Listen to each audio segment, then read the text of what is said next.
Sedar tak sedar kita telah pun masuk ke bulan yang baru, 1 Oktober. Rasa macam cepat sangat masa tu berlalu. Bagi sesiapa yang menabung emas di Public Gold bersama bimbingan Dr. Akila, nanti saya akan buat cabutan tuan-puan. Kita akan buat cabutan dan hadiahnya sangat istimewa tuan-puan. Nak tahu tak apa hadiahnya? Hadiahnya adalah menang emas. Menang emas bernilai RM100.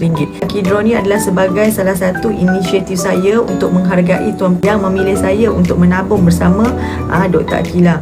Boleh semak list tersebut Nama kedua Alisa, nama ketiga Hadiatul, nama keempat Zulfadli, 5 Nurul Syazwani, Asfasia, Atifah, nombor 8 Umu Natra, nombor 9 Naim, Maisara, Elia Maisara, Hanis Syazwana, nombor 11, Azmi, nombor 12, Fazrul, nombor 13, Uzair, Imir, Nurmila, Hanis, Ainul, adakah Ainul yang bertuah kan?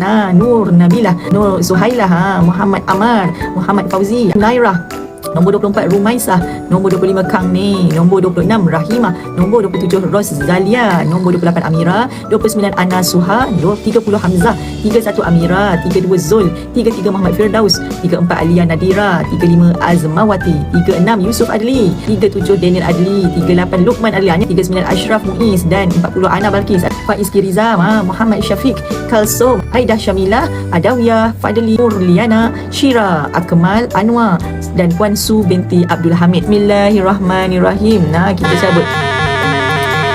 Okey. Okey. Pemenang pertama adalah Aidah Syamila. Kita perlukan lagi 2 pemenang tuan-puan. Lagi 2 pemenang. Bismillahirrahmanirrahim. Allahumma salli ala Sayyidina Muhammad.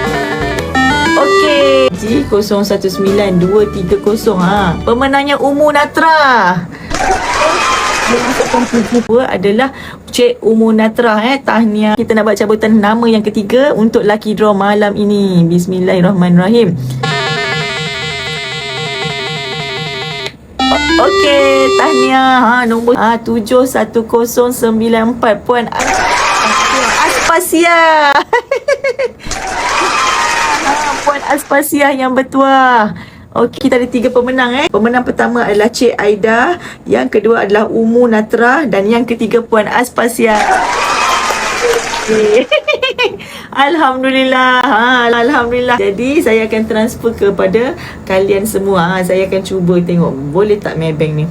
Caranya macam ni tuan-puan, saya akan bagi hadiah kepada tuan-puan secara online juga. Macam mana tuan-puan purchase Public Gold tuan-puan, macam itulah saya akan bagi hadiah kepada tuan-puan. Di hujung jari saja pemberian hadiah ini, di mana siapa menabung dengan saya akan dapat RM100 di